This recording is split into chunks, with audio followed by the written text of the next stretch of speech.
نحمده ونستعينه ونستغفره ونعوذ بالله من شرور أنفسنا ومن سيئات أعمالنا من يهده الله فلا مضل له ومن يضلل فلا هادي له أشهد أن لا إله إلا الله وحده لا شريك له وأشهد أن محمدا عبده ورسوله اللهم صل وسلم على نبينا محمد صلى الله عليه وسلم وعلى آله وصحبه ومن تبعهم بإحسان إلى يوم الدين أما بعد.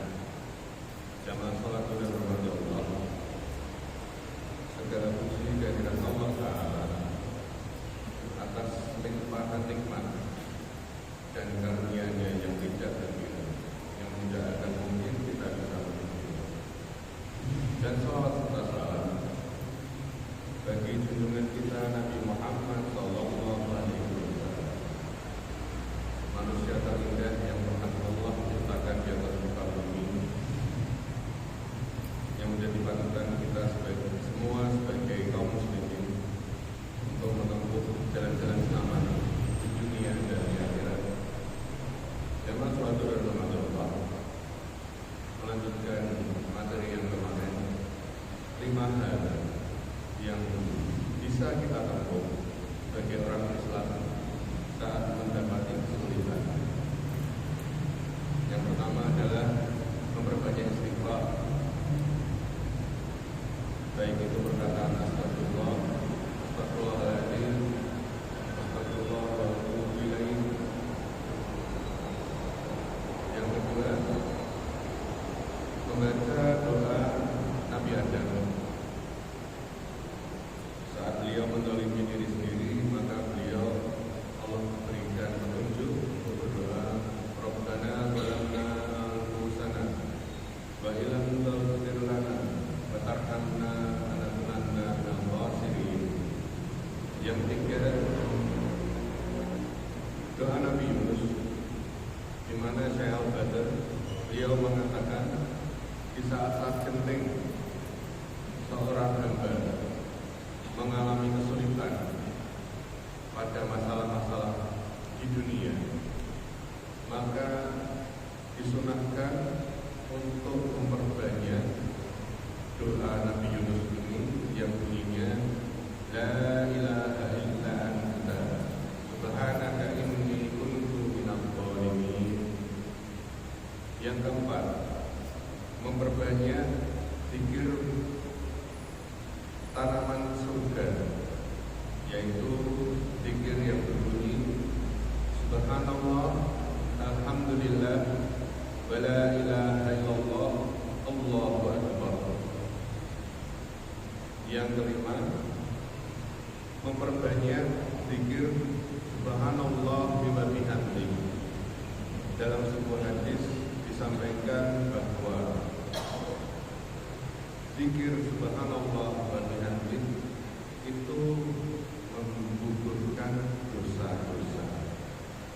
Dan kita sebagai kaum muslimin telah maklum kesulitan, kesukaran, kesusahan yang kita alami adalah akibat dari dosa-dosa kita. Jadi jangan pernah terpikir bahwa Allah itu alhamdulillah benci kita. Tidak. Justru kesulitan-kesulitan yang kita rasakan telah disampaikan sebagai penggugur dosa-dosa kita. Masalah selanjutnya, bila dikatakan saya tidak punya dosa, kenapa saya mendapat kesulitan? Jamaah yang dirahmati Allah, siapa sih dari kita yang tidak punya dosa? Kalau kita merasa punya dosa, oke, bisa jadi. Tapi Allah itu ahli. Allah tidak akan membiarkan satu kezaliman pun, walaupun itu sebesar biji sawi, tanpa dibalas. Allah Maha Pengampun. Ya, tapi kita harus ingat lagi, sudah kan kita minta ampun sama Allah. Jangan-jangan kita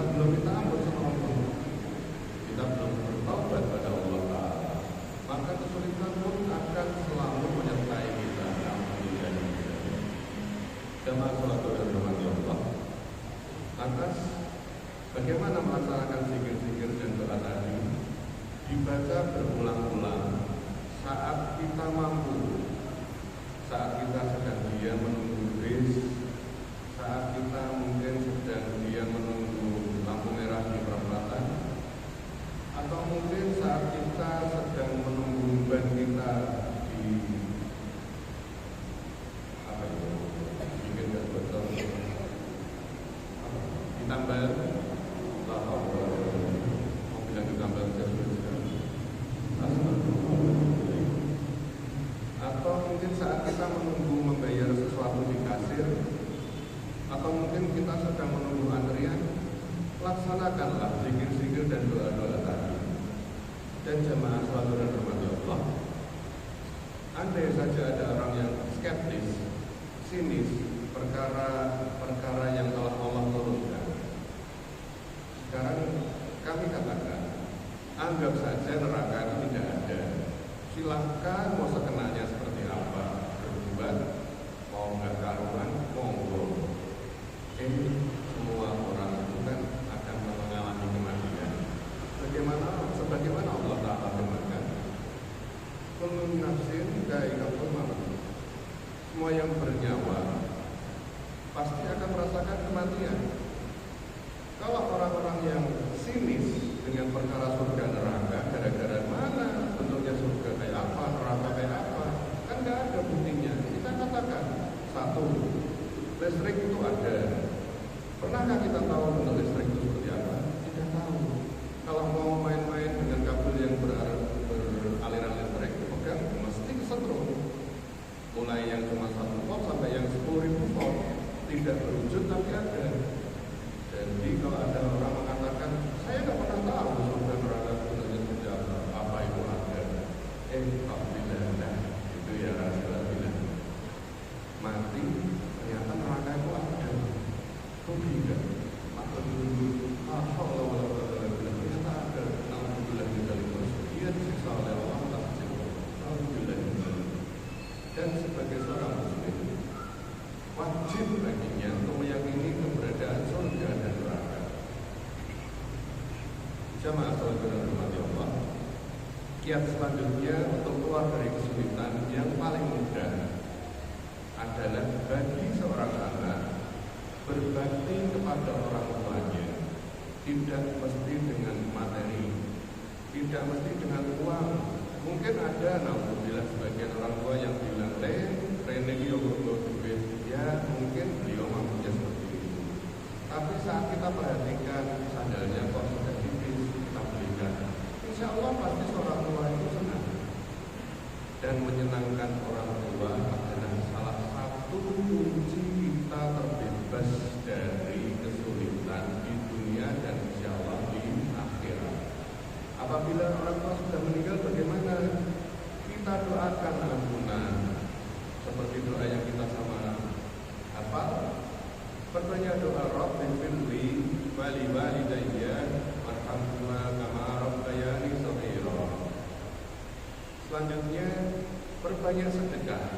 Rasulullah SAW sampaikan, sesungguhnya sedekah itu mematikan api azab. Jadi kalau kita tidak ingin dihukum, diazab oleh Allah Ta'ala di dunia, mari perbanyak sedekah. Ada kotak nggak usah diwiterkan. Witerkan itu bahasa Indonesia, dikelilingkan di masjid. Nggak usah nunggu kita sembunyi. Ada orang membutuhkan, kasih. Kita lihat istri kita mungkin butuh beli beras, mau minta uang takut. Biasanya suami itu suka marah. Kasih sebelum minta, dan seterusnya dan seterusnya. Anak ditanya butuh apa, bukunya sudah habis, pulpennya sudah macet atau apa yang dia butuhkan. Hal-hal sederhana seperti ini memadamkan murka Allah Ta'ala. Dan yang selanjutnya yang tidak kalah penting,